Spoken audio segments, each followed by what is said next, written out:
Well, welcome back, everybody, to the Black Doctors Talk podcast. I am your host, Dr. Christopher Holmes, and member of the Black Doctoral Network. Today, I am joined by a phenomenal woman, sister, friend. Her name is Dr. Erica Roberts.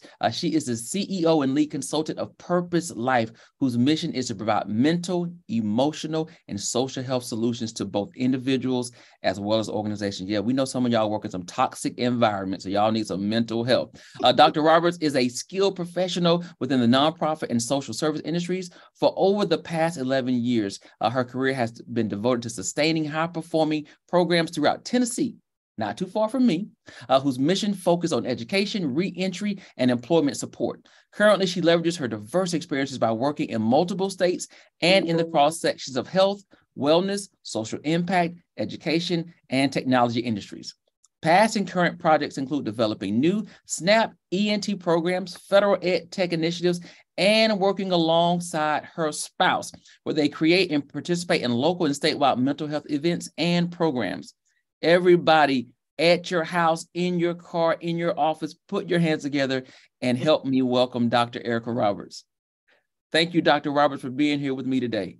Yeah, excited to be here. Thank you. Yeah, listen, you're doing some heavy lifting as it relates to work. So I don't want to waste any time. I kind of want to dive right in because I want to know more about you. I want to know about your work. I want to talk about your dissertation and how you're using it now to sustain and create and develop and extend what you started a little while ago. So before we go that far, let's take it back. So I want to know about young Erica. Who was she? Where did she grow up? How did she grow up? Yeah, so I am from Memphis originally, Memphis, Tennessee. So I didn't move too far. I'm in Nashville now. Little Erica she was special. She was a mix of really inquisitive and energetic, but also really shy. So chronically shy. Definitely had social anxiety. Really, it's like really early on, like throughout elementary school, kind of that K through 12, I really struggled. And then college came, and kind of freshman year, you kind of feeling yourself, kind of getting to college. But a shift happened in college where I had some personal things go on family-wise.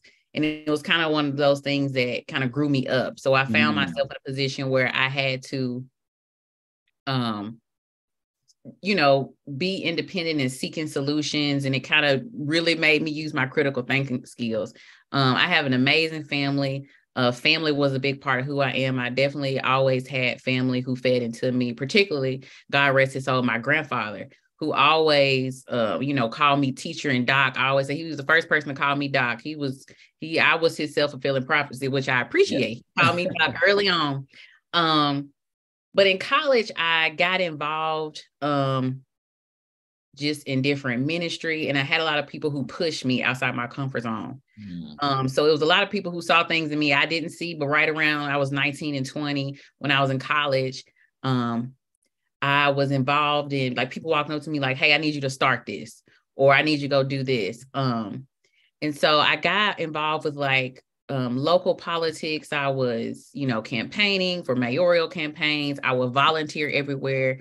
And I really found my niche. I kind of start to learn myself that, okay, I love being out in the community. I love interacting with people. I was struggling with this social anxiety, but when you put me in an environment with people I don't know, I was, then I was like, oh, I'm fine. I'm fine. Right. So it was a learning experience for myself. But I think kind of fast forward to now, I think there was a period in my life where I thought about this recently, where there were parts of myself that I needed to tap back into. Mm-hmm. And I feel like I'm in that process now, that inquisitive nature, that curiosity. And when you're a little kid, sometimes you're fearless. You just do stuff when you're really little because you don't really know all the consequences yet. So you just do stuff when you really, really little. I have a 3-year-old and she'll try anything. And so kind of going back to that, I was like that, there was a period where I was like that. So again, my family really shaped me. My upbringing really shaped me. My dad's side was really big into learning our history, being proud of our heritage, being proud to be Black. A lot of them were, which I learned kind of later in life, were very involved in civil rights movements across Memphis. And so, and my mom's side was from Mississippi, and my granddad used to share stories about growing up in Jim Crow South. And so a lot of that really shaped me, because I was a deep thinker as a child, and I still am, but I was a deep thinker. And so that really led me on this journey of kind of this question, how can I make a difference? Like, oh, I want to make a difference too. So one thing that excited me was the idea of making a difference. Like that was it. When I was little, I just kept saying I want to make a difference. When I was younger, I would say, tell my mama, God prepared me to be a CEO. And so like I would say, these things. And yeah, so like I said, there was a part of me that was really shy. Then there was this other part of me that was like, I want to go change the world. So yeah. I was like, who is this little shy girl that's about to change the world? That doesn't look like she's going to change the world, but she's got a big talk. So let's see what's going to happen. And I can relate to that, because I was very shy as well. Like I was a mama's boy, always behind my mother's leg, like hugging it, like don't leave me. And if somebody talked to me, I would hide my face behind her leg. Like I just did not talk to people. Now, among my siblings, they were like, this boy is not shy at all. But right. People I didn't know, I did not speak. Even in church, I did not speak in church. I made like throw my hand up and wave them, and that was it. And to look at what I'm doing now was the total opposite of that shy kid. But all of this was already inside of me then. But I was afraid to let him out for some reason. Yeah. As a child. So let's talk a little bit about, because you said a whole lot of things. You said 3-year-old, and I raised my hand because I got a 3-year-old. I know what that looks like. Very inquisitive, busy, unafraid, bold in language, adamant to advocate for himself. And so it's like, who are you? Because right. I don't know this kid. I was not this kid. So when did you get interested in mental health? Yeah, so I have to scale it back again to that pivotal point after college. So for me, even though, and we'll probably get into it, my company focused on mental, emotional, and social health, I wasn't explicitly like in mental health starting out. So that wasn't my career trajectory. I was in the nonprofit sector. So most of my career has been in nonprofit sector and social impact. But one of the things that I saw early on was the sectionality of different challenges and different industries. So I was working in nonprofit. My first job was I was in AmeriCorps Vista. And I was working in reentry. And so though I worked in volunteer coordination, so they ran a mentoring program. So I was volunteer coordinator for the mentoring program, but it opened me up and showed me just different challenges people face. And so encompassed within that was, low socioeconomic status, but also mental health challenges. And then mental health challenges, can kind of be encompassed within different health disparities people face. So not being able to get access they need. And a lot of times these were people coming directly from prison.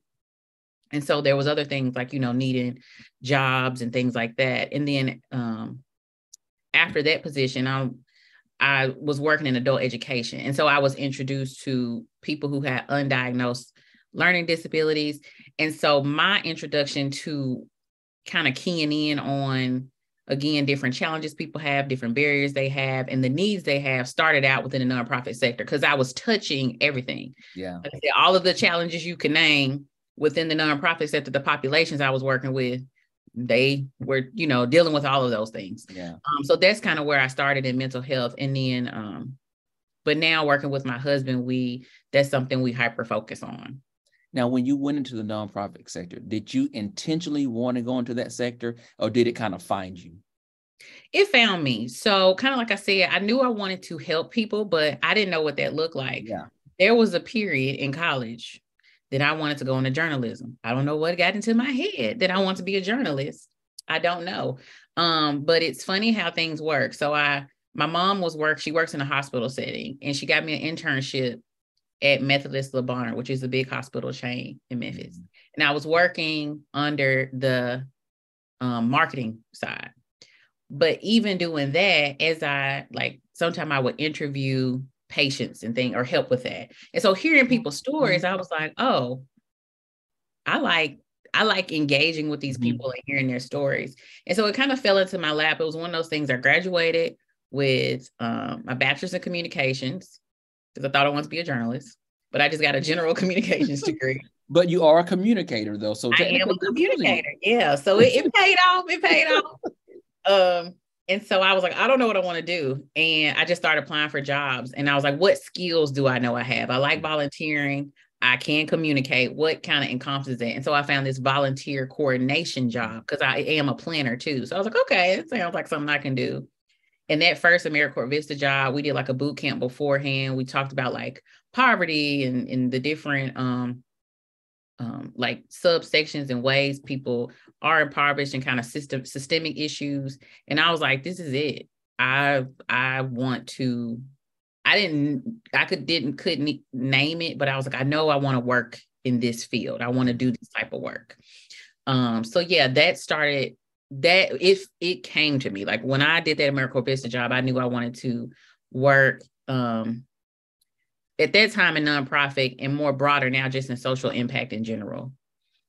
And it's interesting because a lot of people land jobs, right? And they're like, this is not what I want to do, but they're still trying to figure things out. And I always say things happen for a reason. And maybe that job that you didn't think that you wanted or needed is just what the world, the spirits, the life, the universe had for you, because it was going to pull something out of you or it was going to put something into you to propel you into your destiny. And so, and here you are taking this job, like, oh, I can do this, and getting there, hearing the story, seeing the needs, and it opens you up to a whole new level of thinking, So we know you go and get your bachelor's, you go and get your master's in business from Bethel University. And then in 2018, you said to yourself, I think I want that doctorate. I think I want it. What sparked that? I think a couple of things. So a couple of things sparked the doctorate. To be transparent, one thing that sparked it, I like to be transparent about this, is that in 2018, I was in a kind of I was really sad, like just kind of a not super dark place, but more so kind of like what do I do with my career type of crisis? What do I do next? And I told myself, well, girl, one thing you are good at is academia. You are a good student. You like to learn. You like knowledge. And you always said you wanted to get a doctorate. So look. First of all, I just like how you talk to yourself, number one. I have to have a conversation with myself.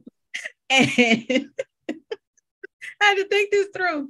And that was one reason. So that really was, I was like, I know I'm a good student. I enjoy learning. I enjoy academia. It's something that I like genuinely enjoy researching and learning and getting that knowledge from professors and broadening my perspective on things. So honestly, that was the first reason that I got it. And then that led me to, well, let me make sure I want it.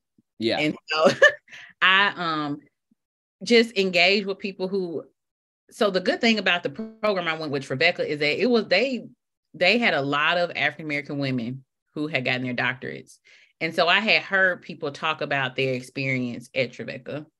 And then kind of talking to them about, like what did you do with this? And so I kind of went on this just research of what do people do with PhDs? Because nobody, like I was the first one of those people, like a lot of families, I was first generation to get my bachelor's. Yeah. And then I'm definitely probably about the only one to get my master's, and the only one to get a doctorate. So I didn't have those examples growing up. So just after, like I said, I had that conversation with myself. I just talked with people who also got their doctorate. And then I looked at, I even watched like YouTube videos, like people who had PhDs, EDDs, what were the different type of doctorates? What did they do with them?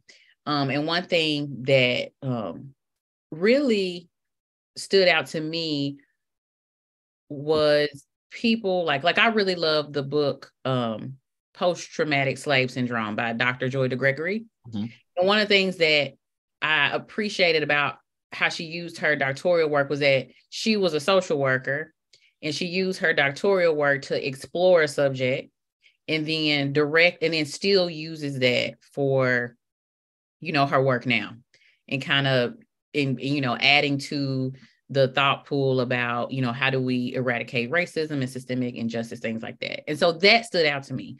And so that's like, I wanted to do that. I was like, okay, I want to get a doctorate so I can create research that ultimately expands an issue or adds just another possible solution to the issues that we face. Again, being in the nonprofit sector, I was looking at complex issues and dealing with people with. So that stood out to me. Like, I want to use my doctorate in the very same way. Like, I want to use that and get that. And also too, just thinking about, like there was, thinking about, career opportunities and upward mobility and things like that. But ultimately, I liked how people use their doctorates to really spearhead kind of the issues that they are passionate about. That's really the main reason I got it. Yeah. And I think you say something very important, because there are people who are going to be watching this. They're going to be debating within themselves about whether they want to get a doctorate. The first thing you have to ask yourself is, do I have a why? Because if you don't have a why, you won't make it to the finish line. No, you won't. You went in the door knowing exactly when you finish, what was going to be after that.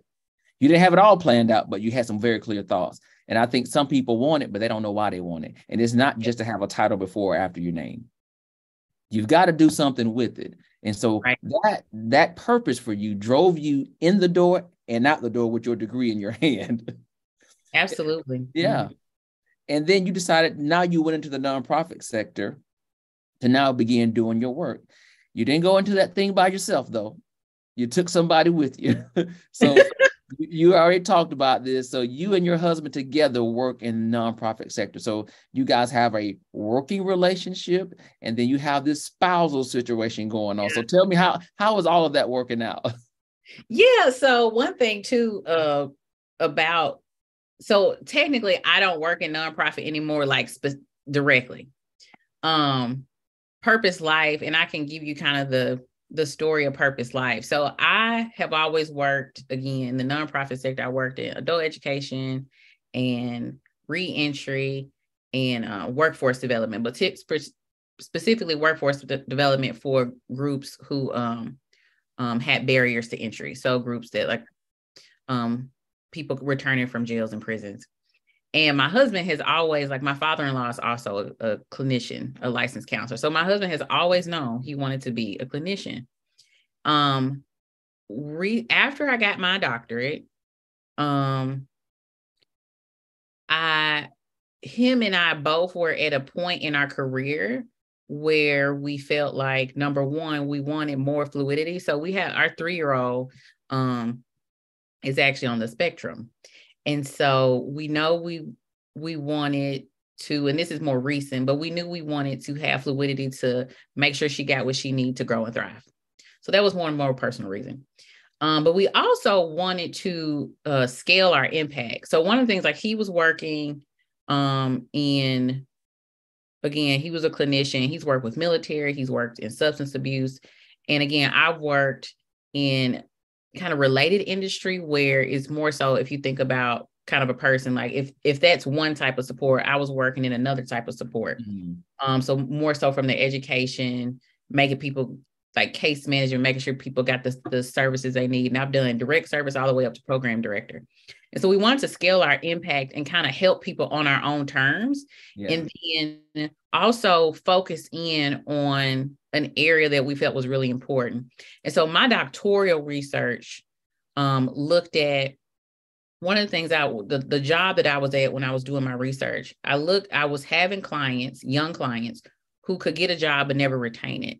And so one of my hypotheses was like, okay, there's maybe some internal intrinsic things going on. So I wanted to know, if I introduced the concept of emotional intelligence and leadership and mentoring, will it help them sustain themselves? And it led me on this journey to really look at and research into emotional intelligence and emotional health and how the brain works, and all of these amazing things for particularly young adults, 18 to 24. That was my focus area, who had different risk factors. And so fast forward, my husband and I We're like, okay, we want to scale impact. We want to have fluidity. We think we can do this together. So what we did was we created Purpose Life LLC, which encompasses both a clinical side, but also a business services side, or B2B, business to business side. So he kind of he is a clinician. He sees clients here in Tennessee, and I work with companies. So I've really been able to leverage my experience in my doctoral research to help organizations and teams and individuals really capitalize on social emotional development. So he is, again, the clinical side, the brain health. He's had substance abuse, and I'm looking at it from again, a social emotional kind of SEL aspect. How does that influence and impact how people operate, how teams operate, how leaders operate, and how can we do that, again, to capitalize on your strength and your skills and your outcomes and all of that. So yeah, Purpose Life was kind of a combination of different situations and us coming together and say, okay, let's do this together so we can scale the way we want to and help people the way we want to. And there's such a need there. I mean, I love the fact you said you work with individuals and organizations. I don't think sometimes organizations, specifically leaders, understand the kind of impact or trauma they can cause on those that work under them, and those that they're supposed to serve, right? Right. Especially with COVID and all the things that have happened over the last few years, the level of trauma and emotional instability for people has risen. Anxiety I have never seen so much anxiety in this life as I have seen in the last few years. People are just on edge about everything. And we've got all these political pressures, and there's political tension, and there's this heightened racist propaganda being pushed out, social media, regular media. It's just a lot going on. And imagine how all that filters into a workspace. Absolutely. How that filters into somebody's mental space, how that filters into somebody's home space. Now there's conflict at home with all these things going on. And I love the fact you said young people, because the type of pressures you and I had growing up are not the same type of pressures these 18-year-olds deal with. Because if somebody talked about me in a school building or in my small little workspace or in college, it was one thing. But if thousands of people are talking about me on social media, that's a whole different aspect of what I see as valuable about me and my self-worth. So I love the fact of what you all are doing. I love the fact that you all, and I'm sure you're doing this, you're saying mental health and emotional health is important. And if you need support, go and get it. There's nothing wrong with you if you need to go and talk to someone, seek services. That makes you a stronger person to be able to acknowledge that and then go out and do the work that needs to be done. Yeah, absolutely. And that's one thing like I'm really passionate about is I always look to like history for examples. And this was kind of early on when I was working on my doctoral stuff that led me to want, like I said, work with my husband and create Purpose Life LLC, was thought leaders like Du Bois or even in the 60s, like the civil rights movement, there was this element of like training the next generation or giving people tools. So like there was, before there was a sit-in, there'd be like a mock sit-in, or there's people giving people talking points. And so for me, and I can also speak for my husband, who I own the company with, one thing that's important for us is giving people tools, especially Black people who look like us. We need tools so we can, because we have, again, like you said, that right now there is a lot of stuff, and I'm in Tennessee, and I'm sure on the news, you have seen Memphis and Nashville probably for the last year. Unfortunately, for not always the best things, these two cities alone have had some really significant traumatizing events happen, especially for Black and brown communities. Yeah. And so one thing that I'm really big on, and again, why I hyper focused on like SEL, and from the perspective of this is a resource, because we have to cope with this, but we also have to live in this world. And so I'm really big on giving people tools. Again, looking to the past, tools were important on how you kind of deal with the next thing. And we're going into a season where it's a lot of unknowns, and we really have to cope, but also we want to educate. So I'm also really big on education, because there's a lot of misconceptions and a lot of misinformation. And one thing we always say is that for African Americans, sometimes it's good to have a healthy distrust of the system, because a lot of the systems weren't built for us. However, mental health is important. Like you said, emotional health is important. So we're really big on, let's educate ourselves with the knowledge, and then combine that with the cultural element, things that resonate with us. So for example, we do a lot of partnering with nonprofits. Like I said, right now, we're a for-profit, but I still always work within the nonprofit space. So we partner with nonprofits.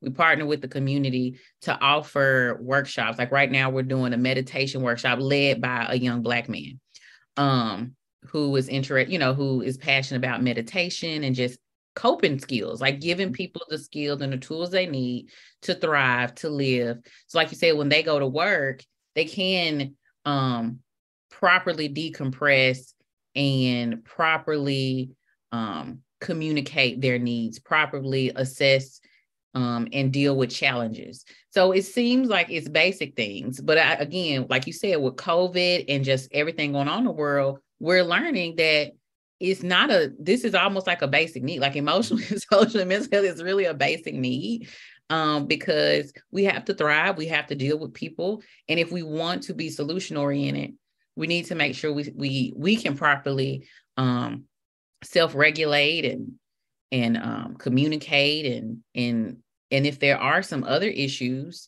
that are kind of deeper that requires medication, like we can't be afraid of these conversations. But I think it starts like, again, we're passionate about education, giving the tools, giving the resources so people can, take it and then do what they need to do in their own lives. I have to say a few things. Number one, I love the name of the company. I love the name Purpose Life. Purpose Life. Number two, I love the fact that when you spoke about civil rights, and whenever they did something, before they actually went out and marched or did a sit-in, they practiced first. They had to plan out what they were going to do in real time, which says to me, what you all are saying is, if you want to change in your life, if you see a shift that needs to be made, it doesn't just happen. You have to plan for the change, plan for the shift, plan to be able to activate those tools and strategies. When you get into a space where you're feeling dark, or you're feeling anxious, or you're feeling like you're in a comparative mode and you're not leveling up to other people, you can pull off those strategies, because I have them in my resource kit right now. So people that are listening, I want to say to you, sometimes go and get the skills, get the tools, even if you may not need them right now. You will need them at some point. And as people of color, you may not need them, but your daughter may need them, your sibling may need them, your spouse may need them, your neighbor may need them. So sometimes educating yourself is also being educated to help someone else. It's just not for you. And we are not in a place in this country where we can solely think about ourselves. We've got to think about everybody around us, because we still have to operate as a village. So I want to talk, just keep going about your dissertation and your work. And now you're for-profit people. She's not free. She does provide some services with nonprofits. Okay. Let's just make that very clear. She is a for-profit. Just like myself, I offer free services all the time. But at the end of the day, we'll get that invoice. Okay. So let's continue to talk about this space. And I want you to talk about the importance of people feeling safe, whether it's at work or even at home, because I think that's a big conversation now as it relates to SEL, that people are feeling safe to be authentically themselves, to speak freely, and to think clearly. So I'll let you take the floor from there. Yeah, I think that's a really good question. In a few weeks, I'm actually talking about the concept of psychological safety in the workplace. So we hear these words, emotions and safe. And a lot of times, one thing that we're really big on is let's define it. So, is it physical safety? Is it psychological safety? And I'm, by any means, I'm not a theorist in childhood development, but coming from my vantage point of, again, SEL, safety, specifically psychological safety, is encompassing a lot of things. And we'll just take it from the workplace because that's my wheelhouse. It's fairness in decision-making. When people make a mistake, are they ostracized, or is there fair kind of plan of action afterwards? Like if it's a significant mistake, even if somebody ultimately has to be reprimanded or fired, like, is that process fair? Yeah. Is making a mistake okay? And those are like really ingrained in the culture of organization.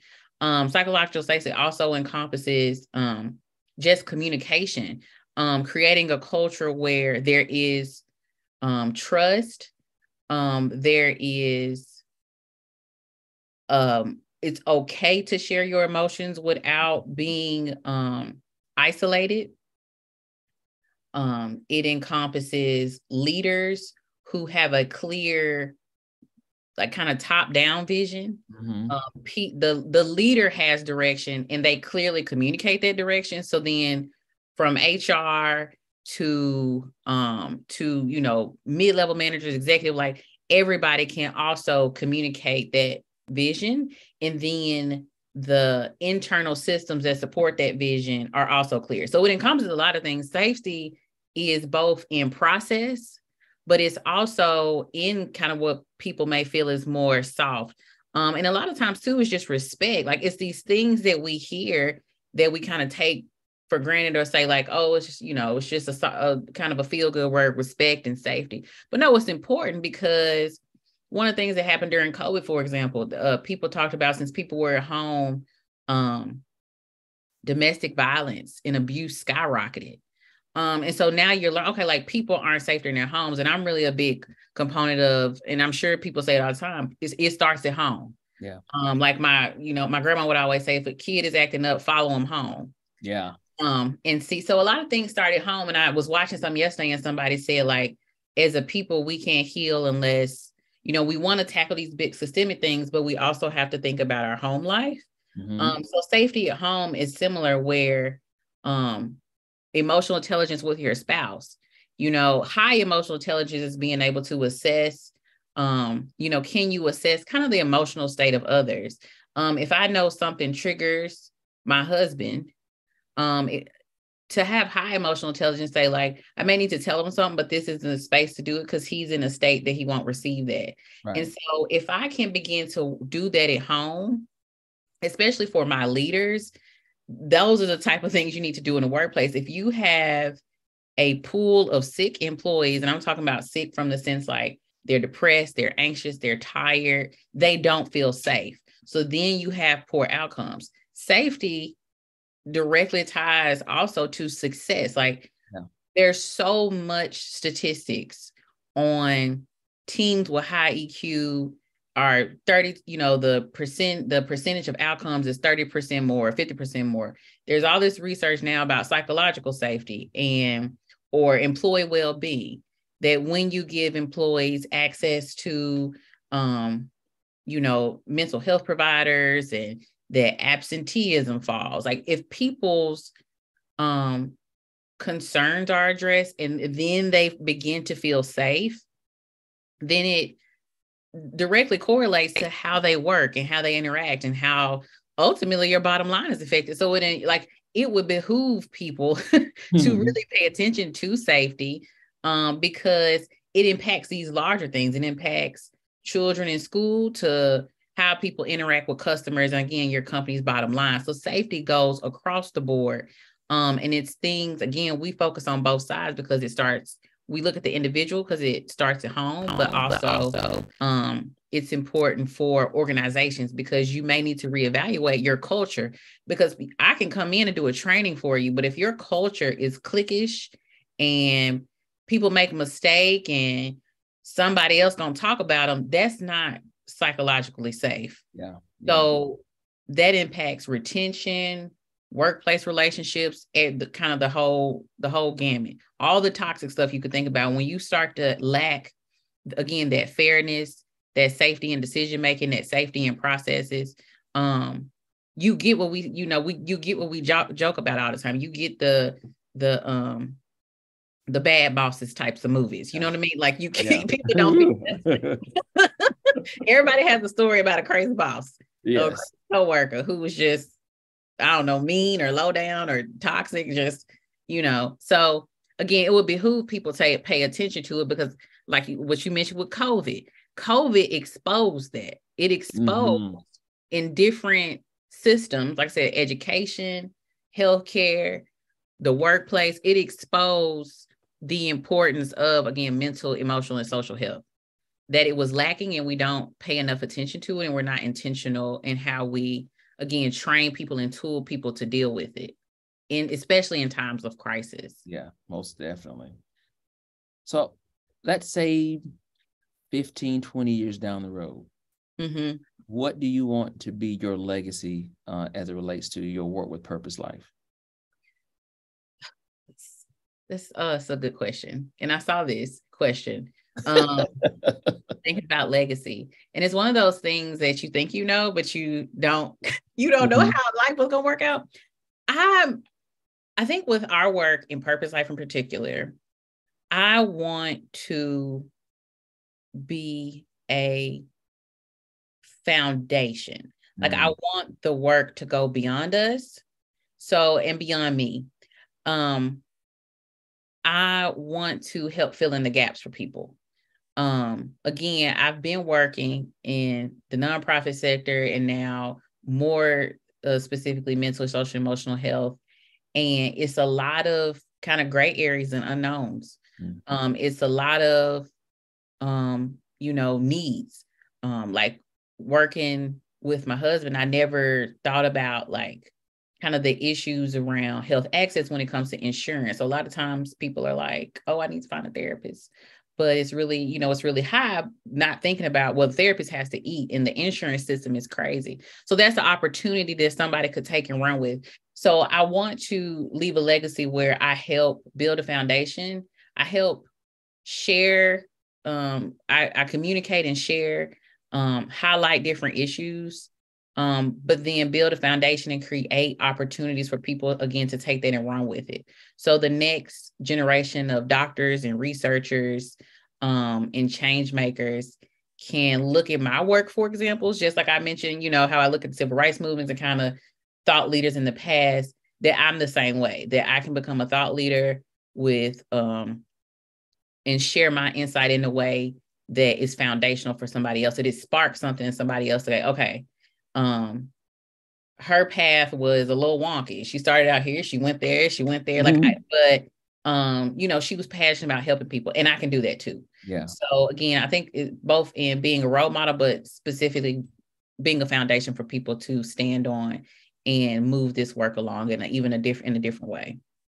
And maybe what needs to happen, just as you found the book that you loved, that anchored kind of your work, somebody is going to find your book, speaking into existence. Right. Your book will be the foundation and anchor their thoughts as they now plan on to help change the world, and just kind of pick up where you left off. Absolutely.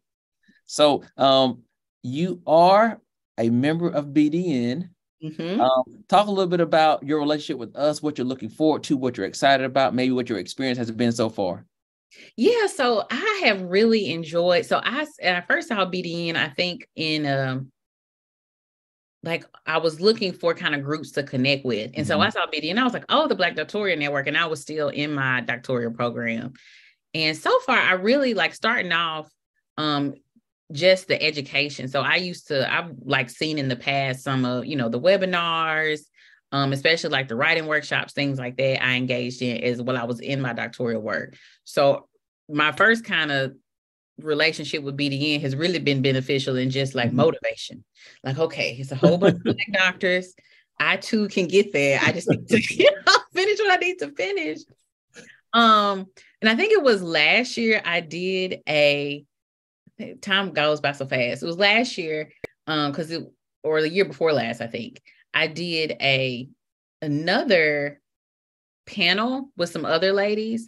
And so after that panel, I connected with them. So BDN, especially if you're in it and you're not utilizing it, network. Yeah. Because the relationships I made after that panel have led to some, they're still new relationships, but really great relationships, potential, opportunities to expand my work, because we all talked about emotional intelligence. So it was kind of like, I've never met other Black women looking at emotional intelligence. Yeah.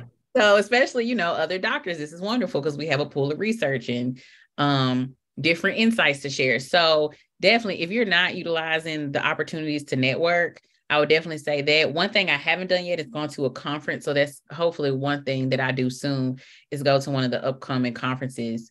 And kind of, I know they split besides different sides of the state, but that's my next step. But yeah, it's been very beneficial. Like I said, it has kind of gone along with what stage I am. But I definitely have enjoyed my time. Is again the networking. Like I said, network. I know we hate that word sometimes, but it's different when it's not just networking. It's different when you're around other people who, like I know, like when I was talking to one of the other colleagues that I met, kind of feeding into you. Yeah.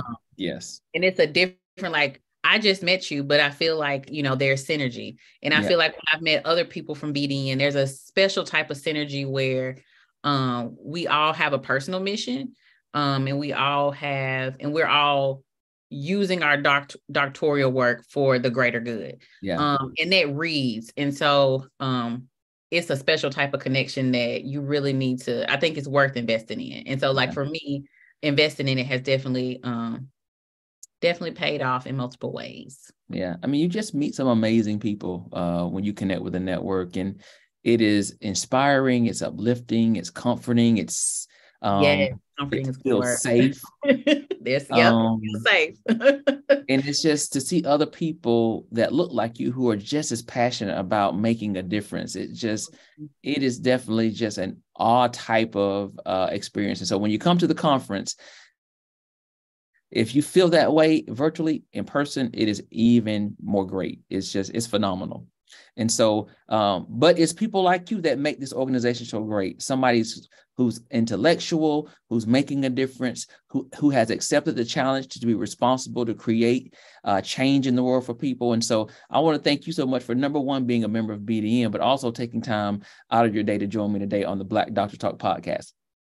Yeah, thank you. It has been a pleasure. Thank you so much for having me. Well, Dr. Roberts, if you don't mind, if you could please share with our viewers and listeners where they can go to learn more about you, your business, and the work that you guys are doing. Yeah, definitely connect with me on LinkedIn. It's just Dr. Erica Roberts, EDD. But our business information is, the clinical side is apurposelife.com. We also have another page that's focused on business solutions, and that's just businesssolutions.apurposelife.com. But both links are on each site. Also, you can follow our social media page. It's just @apurposelife LLC, both on Facebook and Instagram. And we're really big on community. So I love reach out. I love networking. I love talking to people. I love figuring out where we can, again, fill in the gaps. So I'd welcome feedback and engagement. Well, you guys have it. You have all the information. So everything is just a couple of clicks away. Go and follow Dr. Roberts, follow her business, follow her page. I need those numbers to go up, up, up, up, up.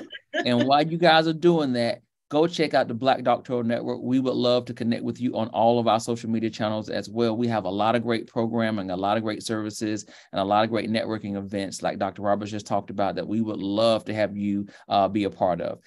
Thank you guys so much for joining today on the Black Doctor Talk podcast. This has been an amazing interview with Dr. Erica Roberts. I will see you next time with another phenomenal guest. But until then, like I always say, guys, be safe, be blessed. And don't forget to tell somebody about BDN. Go on and subscribe, and let's get more of these members up. Again, thank you guys so much. See you next time.